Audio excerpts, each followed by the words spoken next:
Hello friends, excel Ankush excel for HR के इस session में आप सभी का स्वागत है। दोस्तों, आज के इस सेशन में हम वेरियस सिलेक्शन टेक्निक देखेंगे और साथ ही साथ मैं आपको कुछ ऑप्शंस भी बताने वाला हूं इसी वीडियो में। तो ये वीडियो आज थोड़ा बड़ा होने वाला है और मेरे साथ बने रहें और इस वीडियो को आप ध्यान से देखें और इससे रिलेटेड जो भी प्रैक्टिस फाइल्स है वो मैं आपको जल्दी ही शेयर कर दूंगा। तो चलिए हम स्टार्ट करते हैं बिना किसी देरी के। तो सबसे पहले आप ओवर मैप को देख लें, ये आपके कंटेंट में अवेलेबल होगा, यानी कि जो मैं आपको प्रैक्टिस फाइल प्रोवाइड करूंगा उसमें ये सारे डिटेल्स अवेलेबल होंगे और नोट्स जो होंगे वो इसी मोड पर आपको अवेलेबल कराए जाएंगे, जिसमें फॉर्मूलाज, फंक्शंस और इस तरह के डायग्राम अवेलेबल होंगे और पीडीएफ की रिक्वायरमेंट जो भी होगी वो मैं आपके साथ शेयर जरूर करूंगा। तो चलिए हम देखते हैं कि हम कैसे सिलेक्शन करेंगे। सबसे पहले मैंने आपको कुछ बेसिक्स बताए थे मूविंग करने के लिए। एक प्लेस से दूसरे प्लेस में मूव अगर करना होता है तो सिंपली कंट्रोल के साथ डायरेक्शन एरो का यूज किया जाता है, या कंट्रोल होम और कंट्रोल इंड से आप मूविंग कर सकते हैं। देन आज हम देखेंगे कि सिलेक्शन कैसे करते हैं। तो मैंने यहाँ पर बिग डेटा लिया है। दोस्तों, जब आप बिग डेटा पर काम करते हैं, बिग डेटा यानी कि बड़े स्केल का डेटा, तो मैंने यहाँ पे जो डे 1, डे 2, डे 3 इस तरह से यहाँ पर देख पा रहे हैं। तो ये जो डेटा है ये मैंने लगभग 900 डेटाज लिया है, यानी कि देखिए यहाँ पर 949 डेटाज मेरे पास अवेलेबल है कि डे 1 में आपका प्रेजेंट एब्सेंट क्या है, डे 2 में प्रेजेंट एब्सेंट क्या है। तो इस तरह से मैंने लगभग 949 डेटाज लिया है और ये जो नेम्स है, नेम्स मैंने लगभग लिए हैं 700 समथिंग। तो 741 नेम्स मेरे पास यहाँ पर अवेलेबल है, क्योंकि मैं 2 से काउंट करूंगा। तो इस तरह से आपके पास एक बड़े स्केल का डेटा है। तो इस तरह का डेटाबेस जो होता है उसके बेसिस पे जब आप सिलेक्शंस करते हैं, आप मूवमेंट करते हैं या फिर आप फॉर्मुलेशन करते हैं, तो उसको हम कैसे करेंगे। तो देखिए, सबसे पहले मान लीजिए कि आपको पूरा नेम जो है वो सेलेक्ट करना है, तो आप क्या करेंगे। तो अगर आप यहाँ पर सपोज क्लिक करते हैं तो ये तो आपका कॉलम को सेलेक्ट करता है, लेकिन ये कॉलम को सेलेक्ट करेगा तो ये ए कॉलम के कंप्लीट एरिया को सेलेक्ट करेगा, यानी कि आपका जो ब्लैंक एरिया है वो भी सिलेक्ट हो जाएगा। और सपोज आपने यहाँ पर कुछ मेंशन किया हुआ है तो वो भी आपका सिलेक्शन में आ जाएगा। लेकिन मैं चाहता हूँ कि मैं यहीं तक सिलेक्शन करूँ, तो मैं सिंपली क्या करूंगा, तो मैं इस A1 पर रहूंगा और मैं प्रेस करूंगा कंट्रोल, कंट्रोल के साथ shift then down arrow, control shift down arrow. जैसे ही आप करेंगे ये वहां तक सिलेक्शन करेगा जहां तक आपका टेक्स्ट लिखा हुआ है। अगर आप नीचे और नीचे से अगर आपको ऊपर की ओर सिलेक्शन करना है तो आप कंट्रोल शिफ्ट अप एरो से सिलेक्शन कर सकते हैं। देन सपोज आपको फर्स्ट वाले रॉ को सिलेक्ट करना है तो आप कंट्रोल शिफ्ट और राइट एरो करेंगे तो आपका लास्ट तक सिलेक्शन हो जाएगा। और अगर आप लास्ट में आपको फर्स्ट तक सिलेक्शन करना है तो कंट्रोल शिफ्ट और आप लेफ्ट एरो यूज करेंगे।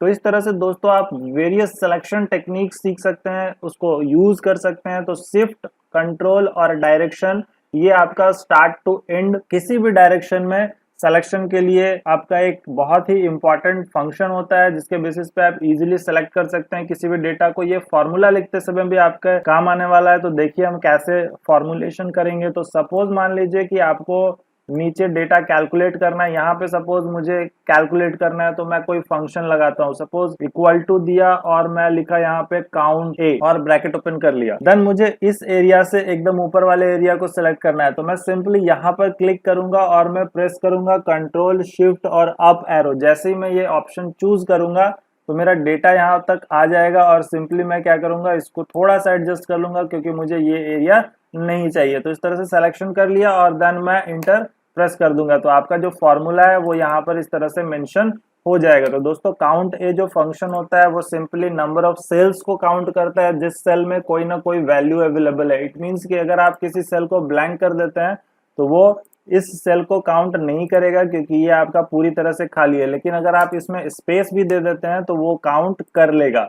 तो काउंट ए बेसिकली आपका नंबर ऑफ सेल्स को काउंट करने में हेल्प करता है, वैसे सेल्स जिसमें कोई डेटा अवेलेबल होना चाहिए। ब्लैंक स्पेस भी आपका एक डेटा होता है, तो आप ये चीज को हमेशा ध्यान रखें। देन हम बात करेंगे दूसरे ऑप्शन की। तो सपोज मान लीजिए कि आप फर्स्ट में आपको लास्ट तक सिलेक्शन करना है तो कंट्रोल शिफ्ट और एंड बटन प्रेस करें। कंट्रोल शिफ्ट और एंड करेंगे तो आपका जहां तक एरिया बना हुआ है, जहां तक आपने लिखा है, वहां तक आपका सिलेक्शन हो जाएगा। और अगर मान लीजिए आप लास्ट ऑप्शन पर है और लास्ट ऑप्शन से आपको फर्स्ट पे जाना है तो कंट्रोल शिफ्ट और होम ऑप्शन को प्रेस करें तो लास्ट से यानी कि एंड टू होम सिलेक्शन आप कर सकते हैं। तो कंट्रोल शिफ्ट होम से एंड टू होम होगा और कंट्रोल शिफ्ट एंड से होम टू एंड, या फिर आप अगर इस प्लेस पर है आपको एंड तक यहां से सिलेक्शन करना है, या फिर आप इस प्लेस पे आपको यहां से एंड तक सिलेक्शन करना है तो कंट्रोल शिफ्ट एंड प्रेस करें तो जितना भी मेरा डेटा होगा वो सारा सिलेक्शन में आ जाएगा। अब यहाँ पर जो आप ब्लैंक देख रहे हैं ये दोस्तों ब्लैंक नहीं है, एक्चुअली में मैंने अभी जो कैलकुलेशन किया था ये उसको भी कंसीडर कर रहा है, इसलिए ये वाला रॉ भी आपका सिलेक्शन में आ रहा है।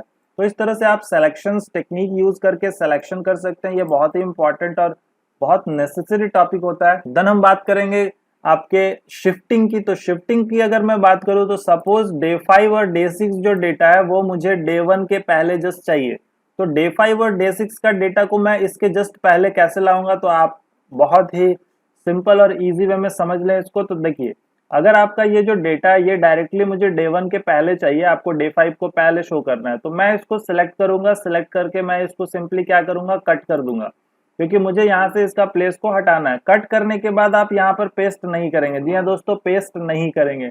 आपको यहाँ पर सबसे पहले तो एक स्पेस बनाना होगा, देन स्पेस बनाने के बाद ही आप उसको पेस्ट कर सकते हैं। तो यहाँ पर डायरेक्ट अगर हम पेस्ट करते हैं तो ये जो वैल्यू है ये क्या होगा, रिप्लेस हो जाएगा। जी हाँ दोस्तों, ये वाला वैल्यू यहाँ से हट गया और 1 वाला जो वैल्यू है वो रिप्लेस हो गया। तो यहाँ पर आपका एरर हो जाएगा क्योंकि आपने डे 1 का डेटा को लॉस कर दिया है। देन हम लोग क्या करेंगे, तो सिंपली मैं आपको टेक्निक बताता हूँ। इसको सिलेक्ट करेंगे, सिलेक्ट करने के बाद आपको इसको कट करना है। करने के बाद जहां आपको इंसर्ट करना है वहां पर क्लिक करके सिंपली इंसर्ट बटन पर क्लिक कर दे। जैसे ही आप इंसर्ट पर क्लिक करेंगे देखिए डे 5 का डेटा यहाँ पर अवेलेबल हो गया है, डे 1 ऑटोमेटिक राइट में शिफ्ट हो गया है, डे 5 यहाँ से रिमूव हो चुका है। तो दोस्तों कुछ भी एडजस्टमेंट नहीं करना पड़ा, कहीं पर कुछ इंसर्ट नहीं करना पड़ा, कहीं पर कुछ मूवमेंट नहीं करना पड़ा। सिंपल और इजी वे में आप इसको डायरेक्ट शिफ्ट कर सकते हैं। सपोज आपको 9 और 10 दोनों को शिफ्ट करना है, सिंपली आप दोनों को सेलेक्ट करें, यहाँ से कट करें और इसको मुझे 3 के प्लेस पर करना है और 3 को आगे शिफ्ट करना है। सिंपली मैं यहाँ पर क्लिक करूंगा और क्लिक करके इंसर्ट कर दूंगा। तो देखिए 9 और 10 का जो डेटा है वो यहाँ से हट चुका है और ये ऑटोमेटिक यहाँ पर आ गया है। और उसके बाद जो 3 नंबर डेज का आपका डेटा था वो ऑटोमेटिक शिफ्ट हो गया। तो इस तरह से आप सिंपल और इजी वे में एक एरिया को, एक कॉलम को दूसरे कॉलम के प्लेस पर शिफ्ट कर सकते हैं और उसको आगे मूव कर सकते हैं। तो ये बहुत ही इंपॉर्टेंट और सॉलिड टेक्निक है, इसको आप हमेशा ध्यान रखेंगे। बहुत सारे यूजर क्या करते हैं कि इसको सेलेक्ट करेंगे, देन इंसर्ट करेंगे, यहाँ पर डेटा ब्लैंक करेंगे, देन इसको सेलेक्ट करेंगे, फिर यहाँ से कट करेंगे, फिर इस पे क्लिक करके पेस्ट करेंगे, देन फिर ये ब्लैंक हो जाएगा, इसको डिलीट करेंगे। तो दोस्तों इतना प्रोसेस करने का कोई जरूरत नहीं है। आपको जो भी डेटा एक प्लेस से दूसरे प्लेस में शिफ्ट करना है, आप डायरेक्टली उसको सिलेक्ट करेंगे।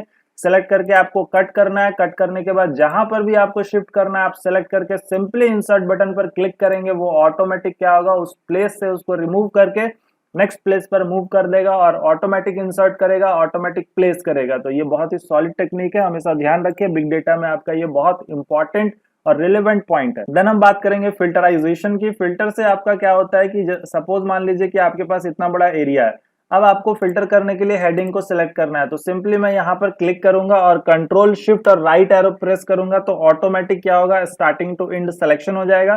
देन आपको फिल्टर में जाके यहाँ से फिल्टर पर क्लिक करना है। जैसे ही फिल्टर करेंगे देखिए फिल्टर का जो एरो होता है वो यहाँ पर डिस्प्ले करना स्टार्ट कर देता है। अब मुझे होम पर जाना है तो मैं कंट्रोल के साथ लेफ्ट एरो करूंगा। तो ये सब जो मैं टेक्निक्स आपको बता रहा हूँ ये हमेशा ध्यान रखिएगा, क्योंकि डेटाबेस के लिए ये बहुत ही इंपॉर्टेंट है। और एचआर फंक्शन में आपका जो डेटाबेस होता है वो बहुत बड़ा बड़ा होता है। डेली आपको एक्सेल, माइक्रोसॉफ्ट वर्ड, ये सब पे आपको डेली वर्क करना है, दोनों को कंबाइन करके वर्क करना है। तो ये सब पॉइंट्स आपके अच्छे से क्लियर होने चाहिए।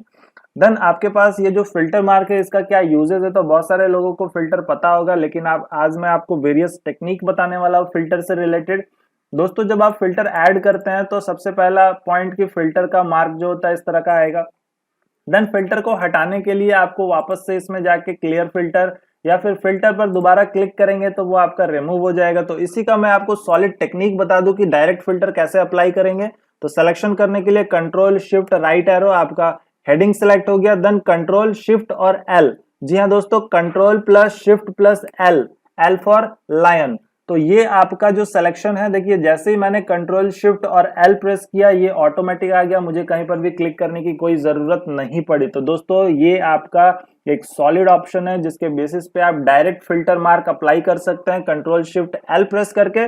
देन मैं आपको बता दूं कि अगर आपको किसी भी ऑप्शन पर जाना है तो आपको यहाँ पर इस तरह से क्लिक करना होता है। तो दोस्तों अब मैं आपको एक और टेक्निक बताता हूँ कि आप डायरेक्टली उसको ओपन कर सकते हैं। देखिए मैंने कहीं पर भी क्लिक नहीं किया, मैंने माउस को यहाँ पर रख दिया और मैं डायरेक्टली उसको ओपन कर सकता हूँ। तो कैसे ओपन करूंगा, तो जिस ऑप्शन को ओपन करना है सिंपली आप कीबोर्ड के एरो से उस पर चले जाएं। देन मुझे डिपार्टमेंट को फिल्टर करना है, डिपार्टमेंट में गया, देन अल्ट बटन, कीबोर्ड में आपका लेफ्ट हैंड साइड में अल्ट बटन होगा, अल्ट बटन को आप प्रेस करके डाउन एरो प्रेस करेंगे। जैसे ही आप अल्ट के साथ डाउन एरो करेंगे आपका ये जो ऑप्शन है ये शो करने लगेगा। देन आपको अपने कीबोर्ड के डाउन एरो से इस सिलेक्शन वाले ऑप्शन पर आना है और सेलेक्ट ऑल को स्पेस प्रेस करके आप अनचेक कर सकते हैं। स्पेस प्रेस करेंगे तो वापस से चेक हो जाएगा, स्पेस प्रेस करेंगे तो वापस से अनचेक हो जाएगा, जो कि आप यहाँ पर देख पा रहे हैं। देखिए यहाँ पे अभी सारा जो ऑप्शन है ये अनचेक है। आपका जो सिलेक्शन है, ये जो सिलेक्शन है ये ऑटोमेटिक इस तरह से हो जाएगा। तो स्पेस के साथ आप चेक अनचेक कर सकते हैं। अब सपोज मुझे क्रिएटिव का डेटा देखना है, मैं क्रिएटिव में जाके चेक करूंगा और मैं इंटर प्रेस कर दूंगा। तो जैसे ही मैं इंटर करूंगा क्रिएटिव सेलेक्ट करके, तो देख पा रहे हैं आप यहाँ पे क्रिएटिव का डेटा जो है वो फिल्टर हो गया है। तो लोग तो यहाँ पर जाकर क्लिक करके चूज करते हैं, आप डायरेक्टली कीबोर्ड से कर सकते हैं। यानी कि अगर आपके पास माउस अवेलेबल नहीं है तो भी आप डायरेक्ट काम कर सकते हैं। और दोस्तों बहुत सारे लोग लैपटॉप से वर्क करते हैं तो टच पैड में हैंडलिंग बहुत सारे लोगों को दिक्कत होती है। तो आप अगर ये सब छोटे छोटे शॉर्ट कीज को अगर आप जानते हैं तो आपके लिए बहुत ही रेलेवेंट होता है और आप इसको इफेक्टिवली यूज कर सकते हैं। देन सपोज मुझे अब क्रिएटिव में मान लीजिए कि जो बिल्डिंग ऑप्शन है, बिल्डिंग का मुझे नॉर्थ का और मेन का डेटा देखना है, तो मैं अल्ट के साथ डाउन करूंगा और मैं सिंपली सेलेक्ट ऑल ऑप्शन को अनचेक कर दूंगा स्पेस प्रेस करके। देन मेन में जाके मैं स्पेस बटन प्रेस करूंगा। देन मुझे वेस्ट का देखना है तो मैं वेस्ट में जाके स्पेस प्रेस करूंगा। तो मल्टीपल भी आप सिलेक्शन कर सकते हैं। जिस ऑप्शन में ब्लू कलर हाईलाइटेड है, स्पेस प्रेस करने से वो चेक होगा, स्पेस प्रेस करने से वो अनचेक होगा, देन एंटर करने से वो अप्लाई हो जाएगा। तो यहाँ पर आप देख पा रहे हैं अब मेन और वेस्ट का डेटा मेरे पास फिल्टर हो गया है। और ये जो डेटा है ये मेरे पास हैंडलिंग के थ्रू आया है। किसके? तो कीबोर्ड हैंडलिंग के थ्रू आप इस तरह से डेटा को फिल्टर कर सकते हैं। और उसको अब नॉर्मल करना है तो कंट्रोल शिफ्ट और एल बटन प्रेस करें। जैसे ही आप कंट्रोल शिफ्ट एल करेंगे फिल्टर हट जाएगा, जो फॉर्मेट है वो एज इट इज पहले जैसा अवेलेबल हो जाएगा। तो इस तरह से आप सिंपली और इफेक्टिवली वर्क कर सकते हैं। देन हम बात करेंगे अब नेक्स्ट ऑप्शन की। सपोज आपके पास जितना भी ए है आपको उसको सिलेक्शन करना है, आपको उसको फाइंड करना है, तो कैसे करेंगे? तो सिंपली मैं आपको तरीका बता दूं। तो आपको यहाँ पर जाना है फाइंडिंग ऑप्शन में। फाइंडिंग ऑप्शन में जाने के बाद आपके पास जो ऑप्शंस होते हैं ये बहुत सारे डिफरेंट ऑप्शंस है। तो सिंपली मैं क्या करूंगा, फाइंड ऑप्शन पर जाऊंगा, फाइंड पे क्लिक करूंगा और फाइंड व्हाट ऑप्शन है तो मैं सिंपली यहाँ पर ए लिख दूंगा। ए लिख के मैं जैसे ही फाइंड ऑल करूंगा तो जितना भी फाइंडिंग्स है वो सारा मेरे पास लिस्ट के मोड पर शो कर जाएगा। और दोस्तों ये बहुत बड़ा शीट है तो आपके लिए एक बिग ऑप्शन अवेलेबल हो जाएगा। देखिए ये जो आपके पास डेटा आया, ये जो आपके पास लिंक्स आया, ये सारे लिंक्स हैं जिसमें ए अवेलेबल है। जैसे ही मैं क्लिक करूंगा जहां जहां पर ए टाइप किया होगा वो सारा शो करेगा। तो देख पा रहे हैं आप जिसमें जिसमें ए अवेलेबल है वो सारा आपका शो कर रहा है। तो इस तरह से आप सिलेक्शन कर सकते हैं। तो दोस्तों ये इंपॉर्टेंट ऑप्शन है। और क्यों इंपॉर्टेंट है? क्योंकि बिग डेटा में आपको फाइंडिंग्स आना चाहिए। सपोज मान लीजिए कि आपको किसी का नेम नहीं मिल रहा है, मुझे थॉमस फाइंड करना है, थॉमस कहाँ है? तो मैं सिंपली क्या करूंगा, फाइंड ऑप्शन पे जाऊंगा और यहाँ पे मैं फाइंड पर क्लिक करूंगा और यहाँ पे मैं टाइप करूंगा थॉमस। तो जैसे मैं थॉमस टाइप किया और मैं फाइंड नेक्स्ट पर क्लिक किया तो जहां पर भी थॉमस होगा वो मेरा सिलेक्शन में आ जाएगा। देन फाइंड नेक्स्ट करूंगा तो दूसरा जो थॉमस होगा वो भी सिलेक्शन इस तरह से आप देख सकते हैं। देन फिर से फाइंड किया तो नेक्स्ट जो थॉमस है वो भी सिलेक्ट हो जाएगा। तो इस तरह से आप मल्टीपल पर्सन को भी फाइंड कर सकते हैं। अगर सेम नेम से कोई मल्टीपल पर्सन अवेलेबल है तो इस तरह से आप फाइंडिंग कर सकते हैं। तो फाइंड ऑप्शन आपके लिए एक रिलेवेंट ऑप्शन है। देन सपोज जितना भी मेरे पास यहाँ पर अवेलेबल है नॉर्थ, उसको मुझे चेंज करना है। जितना भी आपके पास मेन अवेलेबल है वह जितना भी आपके पास मेन अवेलेबल है उसको आपको चेंज करना है। तो सपोज आपको किसी एक पर्टिकुलर वर्ड को दूसरे वर्ड में शिफ्ट करना है तो उसको कैसे करेंगे? सपोज क्वालिटी एश्योरेंस को आपको क्यूए में सेट करना है, प्रोडक्ट डेवलपमेंट को आपको पीडी में सेट करना है। तो कैसे हम करते हैं? तो सिंपली आपको क्या करना है, कुछ भी सिलेक्शन करने की कोई जरूरत नहीं है। आप सिंपली फाइंड ऑप्शन पे जाएंगे, देन आपके पास रिप्लेस का एक ऑप्शन आएगा, रिप्लेस पर सिलेक्शन करेंगे तो आपके पास फाइंड वर्ड का ऑप्शन आएगा। आपको क्या खोजना है? तो सबसे पहले मुझे खोजना है नॉर्थ, कहाँ लिखा हुआ है। तो मैं यहाँ पे सिंपली क्या करूंगा, नॉर्थ को टाइप कर लूंगा। तो नॉर्थ को मैंने टाइप कर लिया। दोस्तों यहाँ पर जिस मोड पर है यहाँ पर उस मोड पर रहना कोई कंपलसरी नहीं होता। यहाँ आप कैपिटल लिखें, यहाँ पे स्मॉल भी लिख सकते हैं, यहाँ स्मॉल लिखें, यहाँ कैपिटल भी लिख सकते हैं। तो ये केस सेंसिटिव नहीं होता है, यानी कि सेम फॉर्मेट में आपको लिखना जरूरी नहीं है, बस स्पेलिंग आपका सही होना चाहिए। देन रिप्लेस वर्ड, आपको रिप्लेस अब किसके साथ करना है? तो फाइंड वर्ड में नॉर्थ को फाइंड करेगा और नॉर्थ को फाइंड करके रिप्लेस किसके साथ करेगा? तो मुझे सिंपली करना है रिप्लेस नॉर्थ को कैपिटल नॉर्थ के साथ। तो इस स्मॉल नॉर्थ को हम कैपिटल नॉर्थ में शिफ्ट कर रहे हैं, तो वन टाइम में जितना भी नॉर्थ होगा वो ऑटोमेटिक शिफ्ट हो जाएगा। तो मैं सिंपली क्या करूंगा, रिप्लेस ऑल पे क्लिक कर दूं। जैसे ही मैंने रिप्लेस किया, यहाँ पे आपको मैसेज दिया all done, we made 221 replacement. Suppose आपके पास इतना बड़ा डेटा और आपने 221 रिप्लेसमेंट को विद इन अ सेकेंड कर लिया, तो दोस्तों ये आपका बहुत ही रिलेवेंट ऑप्शन है और इस तरह के ऑप्शंस को आपको यूज करने आना चाहिए। और कैसे यूज करेंगे तो मैं आपको स्टेप बाय स्टेप बता रहा हूं, मेरे साथ बने रहें। देन हम बात करेंगे शॉर्टिंग की। शॉर्टिंग अब क्यों जरूरी है? सपोज आपके पास एक नंबर ऑफ लिस्ट है और आपको फाइंडिंग करना है और ये मिक्सअप मोड पर है, तो आपके पास सॉर्टिंग का एक बेहतरीन टेक्निक होता है, जिस सॉर्टिंग टेक्निक से आप क्या कर सकते हैं कि अपने डेटा को क्विक और इजीली फाइंड कर सकते हैं। तो कैसे करेंगे? तो सिंपली सपोज मुझे डिपार्टमेंट को सॉर्टिंग करना है, तो मैं डिपार्टमेंट सेलेक्ट करूंगा। डिपार्टमेंट सेलेक्ट करने के बाद सॉर्टिंग ऑप्शन में जाऊंगा और मैं इसको A to Z फॉर्मेट में शॉर्ट कर दूंगा। तो जैसे ही A to Z फॉर्मेट में शॉर्ट करूंगा तो यहाँ पे आपके पास डेटा अवेलेबल है जो वो आएगा। तो एक्सपेंड द करंट सिलेक्शन और आपका होगा continue with the current selection. तो अगर आप एक्सपेंड द सिलेक्शन करते हैं तो इट मींस कि ये सिलेक्शन जो किया हुआ है इसके साथ सारा डेटा चेंज होगा, सारा डेटा आपका शॉर्ट होगा। और कंटिन्यू विद करंट सिलेक्शन करते हैं तो केवल इसी को शॉर्ट करेगा। तो दोस्तों मैं आपको एक बात बता दूं कि अगर मान लीजिए जेम्स है, नॉर्थ है, क्वालिटी एश्योरेंस है और इसका ये जो डेटा है, तो अगर आप कंटिन्यू करते हैं तो केवल ये चेंज होगा, ये सब चेंज नहीं होगा। तो आपका डेटा क्या होगा, रॉन्ग हो जाएगा, क्योंकि इसके सामने यही होना चाहिए, इसके सामने ये डेटा होना चाहिए। तो हमेशा जब आप बिग डेटा पर काम करते हैं और शॉर्टिंग करते हैं तो एक्सपेंड द सिलेक्शन करिएगा, ताकि वो क्या करेगा, सारे चीजों को लाइन वाइज क्या करेगा, शॉर्ट करेगा, जो कि प्रॉपर होता है। तो शॉर्ट पर सिंपली मैं क्लिक कर दिया। जैसे ही मैं क्लिक किया, देखिए ये सारा डेटा जो है वो चेंज हो गया। अब मेरे पास अकाउंट मैनेजर का एक पर्टिकुलर डेटा अवेलेबल हो गया। तो जितना भी अकाउंट मैनेजर है मैं यहां से यहां तक उसको देख सकता हूं। और मैं सिंपली क्या करूंगा, इस एरिया पर सिलेक्ट करूंगा और कंट्रोल शिफ्ट और अप करूंगा। तो ये जो डेटा मेरे पास आया, ये जो डेटा है मेरे पास, ये किसका है? तो ये केवल अकाउंट मैनेजमेंट का डेटा है, यानी कि मैंने क्विकली उसको फाइंड कर लिया। देन मैं अगर क्रिएटिव की बात करूं तो क्रिएटिव का मेरे पास अलग से डेटा आ गया, मेरे पास फैसिलिटीज और इंजीनियरिंग का एक डेटा अलग से आ गया, देन मेरे पास ग्रीन बिल्डिंग का डेटा है। तो आप इस तरह से डेटा को क्विकली फाइंड कर सकते हैं और इजी टू अरेंज कर सकते हैं। तो शॉर्टिंग आपका एक बेहतरीन टेक्निक होता है, जिसके बेसिस पे आप बिग डेटा में से अपने डेटा को शॉर्ट कर सकते हैं, जो कि आपको क्विकली फाइंडिंग और सिलेक्शंस में हेल्प करता है। देन हम बात करेंगे गो टू ऑप्शन की। तो गो टू का काम क्या होता है और ये क्यों जरूरी होता है? तो गो टू सिंपली क्या करता है, एक सेल रेफरेंस से दूसरे सेल रेफरेंस में मूव करता है। तो सेल रेफरेंस मैंने आपको बताया था कि हर एक सेल का अपना एक यूनिक नेम होता है, जिसको हम सेल रेफरेंस बोलते हैं। अगर ये सेल आपका एक्टिव है तो ये डी कॉलम और 7 नंबर रॉ पर है, यानी कि इसका जो सेल रेफरेंस है वो है D7। तो सपोज मुझे किसी एक सेल पर जाना है, तो मैं यहाँ पर टाइप कर दिया A1 और मैं ओके कर दिया। तो जैसे ही मैं ओके किया, ये सिलेक्शन यहाँ से हट गया और ये सिलेक्शन A1 पे आ गया।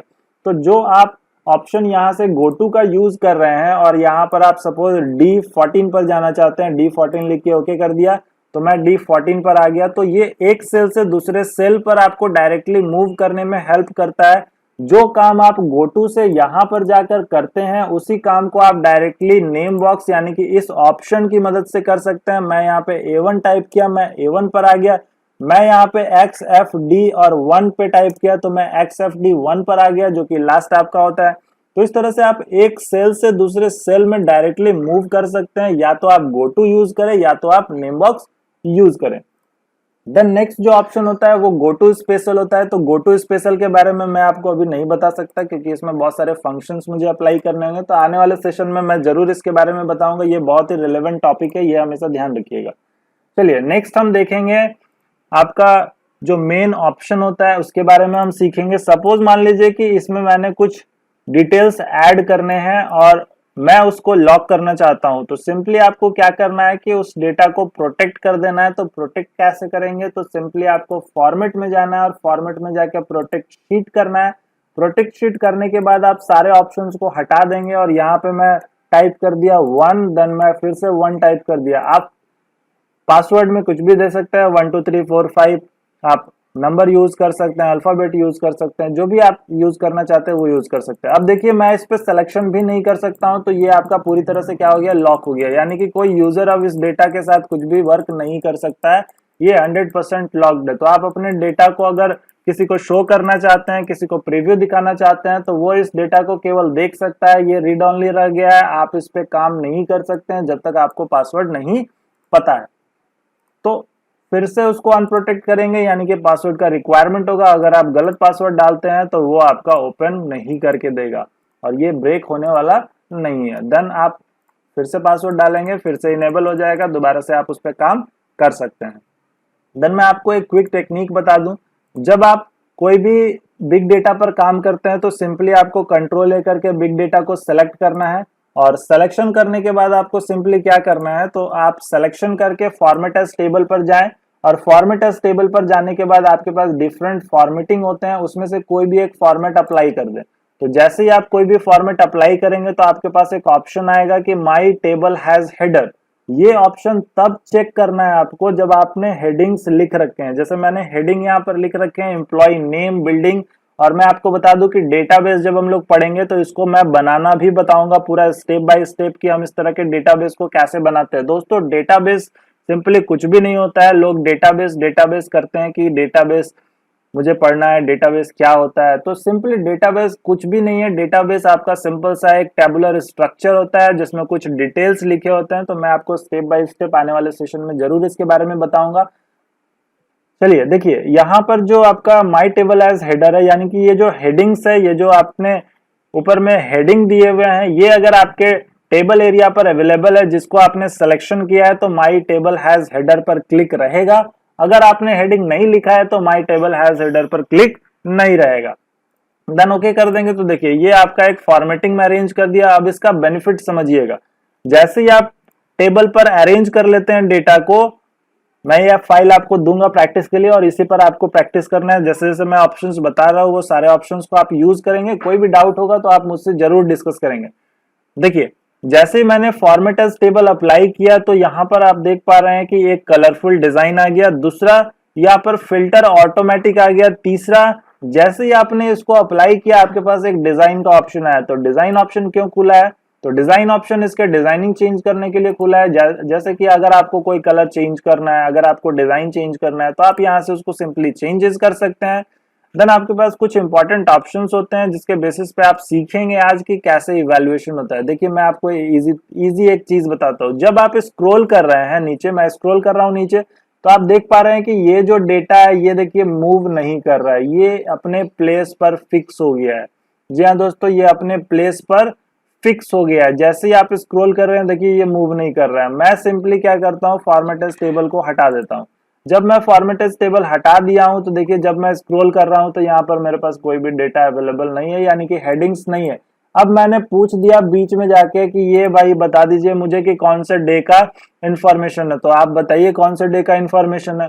तो कोई भी यूजर डायरेक्टली नहीं बता सकता है कि कौन से डे का ये आपका इंफॉर्मेशन है, क्योंकि हम बिग डेटा पर काम कर रहे हैं। हम 1 2 3 और 10 डेटा पर काम नहीं कर रहे हैं, हम 949 डेज के डेटा पर काम कर रहे हैं। तो आपका यहाँ पर जो ऑप्शन है वो हाइड रहेगा। अब आप कैसे उसको हाईलाइट करेंगे, तो सिंपली आप अगर बिग डेटा पर काम करते हैं तो आप उसको सेलेक्ट करके फॉर्मेट एज टेबल पर अप्लाई कर दे, जो भी फॉर्मेटिंग आपको चाहिए, और आप ओके कर दे। तो जब आप स्क्रॉल करेंगे तो देखिए ये ऑटोमेटिक क्या हो गया, आपका हेडिंग्स को शो कर रहा है। इट मींस कि अब मैं कहीं पर भी बीच में चला जाऊं और मैं पूछूं कि बताइए कि ये कौन से डे का डेटा है, तो यहाँ पर मुझे पता है कि ये डे 374 का डेटा है। तो इस तरह से मैं क्विकली और इजीली हैंडल कर सकता हूं अपने फाइल्स को, अपने डेटाबेस को, और इजीली रिपोर्टिंग कर सकता हूं, एनालाइज कर सकता हूं। देन इसको रिमूव करने के लिए आपको कुछ भी नहीं करना है, कंट्रोल ए करना है। कंट्रोल ए करने के बाद आपके पास ऑप्शन आएगा कन्वर्ट टू रेंज का। कन्वर्ट टू रेंज करके आप यस कर दीजिए तो ये आपका नॉर्मल में चेंज हो जाएगा। यहाँ पर देखिए फिल्टर वगैरह टेबल का जो ऑप्शन है वो हाइड हो गया है। देन इसका जो फॉर्मेटिंग है उसको रिमूव करने के लिए आपको सिंपली इस क्लियर ऑप्शन पर जाना है। क्लियर ऑप्शन पर जाएंगे तो आपके पास क्लियर फॉर्मेट का ऑप्शन आएगा। क्लियर फॉर्मेट कर देंगे तो आपका जो भी फॉर्मेटिंग है वो क्या होगा, रिमूव हो जाएगा। आपका data as it is present में जैसे था, एज इट इज जैसे आपका पहले था वैसा डेटा अवेलेबल हो जाएगा। तो इस तरह से आप वेरियस टेक्निक्स यूज करें। देन मैं आपको और एक बात बता दूं, आपके पास यहाँ पर सेल स्टाइल होता है। सेल स्टाइल हम कब यूज करते हैं, जैसे सपोज मान लीजिए कि इस डेटा का काम हो गया है, तो सिंपली मैं क्या करूंगा, यहाँ से यहाँ तक सिलेक्शन नहीं करूंगा, मैं इस पे क्लिक करूंगा, control shift right arrow press करूंगा तो मेरा यहीं तक सिलेक्शन होगा। अगर आप इस पर क्लिक कर देते हैं तो ये क्या करेगा, आगे भी सिलेक्शन कर देगा, यानी कि ब्लैंक में भी सिलेक्शन कर देगा। और अगर आप कुछ अप्लाई कर देते हैं उसमें, आप जो भी चीज इसमें चेंजेस कर देते हैं, तो वो क्या करेगा, पूरे सेल में अप्लाई कर देगा। यानी कि ये कंप्लीट 2 नंबर रॉ पे अप्लाई कर दिया, तो इसका तो मुझे रिक्वायरमेंट था नहीं, तो ये आपका फॉर्मेट क्या होगा, रॉन्ग हो जाएगा। तो सिंपली मुझे क्या करना है, तो मैं सिलेक्शन उतना ही करूंगा जितना मेरा रिक्वायरमेंट है, यानी कि कंट्रोल शिफ्ट राइट एरो। उसके बाद सेल स्टाइल होता है। सेल स्टाइल में आपका डिफरेंट ऑप्शंस होता है। ये हम लोग तब यूज करते हैं जब आप अपने सेल को डिफरेंट कलर से हाईलाइट करना चाहते हैं। जैसे मान लीजिए इसका आपने चेकिंग कर दिया है, तो मैं इसको गुड रेटिंग दे दिया। देन सपोज मुझे इसका चेकिंग करना था, मैं इसका चेकिंग कर दिया, इसको भी मैं गुड रेटिंग दे दिया। दोस्तों मैं आपको एक बहुत मजेदार चीज बताने वाला हूँ, ध्यान से इसको देखिएगा। फिर मैंने इसको गुड रेटिंग कर दिया, सपोज इनको मैंने गुड रेटिंग कर दिया, तो यहाँ से सिंपली आपको क्या करना है, तो कलर चूज करना है, और कलर चूज करके आप अपने पर्टिकुलर डेटा को हाईलाइट कर सकते हो। और ये मैं क्यों बता रहा हूँ, इसका एक बहुत ही मजेदार ऑप्शन है, मैं आपको उसको अभी जस्ट बताने वाला हूँ कि मैं इसको क्यों शेयर कर रहा हूँ और मैं क्यों कलर कर रहा हूँ। तो मेरे साथ बने रहें। देखिए, तो मैं 3 डिफरेंट कलर के मोड पर क्या किया, कुछ डेटा को शो कर दिया, और ये कलर बेस्ड होगा आपके वर्किंग पर। यानी कि मैंने ग्रीन कलर लिया है वैसे डेटा को कलर करने के लिए जिसका मैंने चेकिंग कर लिया है और उसमें कोई भी एरर मुझे नहीं मिला। दूसरा रेड वाला का जो है वो आपका डेटा जो है वो रॉन्ग है, यानी कि बहुत सारे एरर्स आपने उसमें फाइंड किए। देन येलो वाला मैंने कलर किया है जिसका जो डेटा है वो दूसरे शीट का डेटा था, लेकिन बाय मिस्टेक वो यहाँ पर प्रेजेंट हो गया है। तो अब इसको हम कैसे फिल्टर करेंगे। सपोज मैंने आपको बोला कि आप मुझे फाइंड करके दीजिए कि जो भी रॉन्ग डेटा है, तो आप सिंपली क्या करेंगे, सबसे पहले ऊपर वाले हेडर को सिलेक्ट करेंगे और फिल्टर अप्लाई करेंगे। तो यहाँ से अब नहीं क्लिक करना है दोस्तों। जब आपने सीख लिया है तो आप कंट्रोल शिफ्ट एल का यूज करें। कंट्रोल शिफ्ट एल मैंने यूज किया, और मुझे क्या करना है कि जो एरर है, यानी कि एरर को हमने रेड कलर किया था तो सारे में तो रेड है, तो किसी भी ऑप्शन पर चले जाएं, और ऑप्शन पर जाने के बाद आपके पास फिल्टर बाय कलर ऑप्शन होता है। फिल्टर बाय कलर ऑप्शन पे जाएंगे और आप रेड वाले पर क्लिक कर देंगे। जैसे ही आप रेड वाले पर क्लिक करेंगे तो आपके पास जो भी एरर डेटा होगा जिसको आपने हाईलाइट किया हुआ है रीचेकिंग करके, तो आप उसको क्विकली फाइंड कर सकते हैं, आप उसका रिपोर्ट इजीली देख सकते हैं। उसी तरह से अगर मैं बोलूं कि दूसरे शीट का डेटा कौन सा यहाँ पर अवेलेबल हो गया है, तो मैं येलो कलर से उसको हाईलाइट किया था, सिंपली क्लिक कर दूंगा, येलो वाला डेटा आ जाएगा। अगर मैं आपको बोल दूं कि मुझे करेक्ट डेटा का इंफॉर्मेशन चाहिए, तो मैं इस पे क्लिक कर दिया, तो मेरे पास करेक्ट डेटा का इंफॉर्मेशन आ गया। यानी कि आपके पास बहुत सारे फिल्टरिंग ऑप्शन होते हैं जिसको आप यूज कर सकते हैं, और कलर स्केल पर भी वो आपके पास अवेलेबल होते हैं।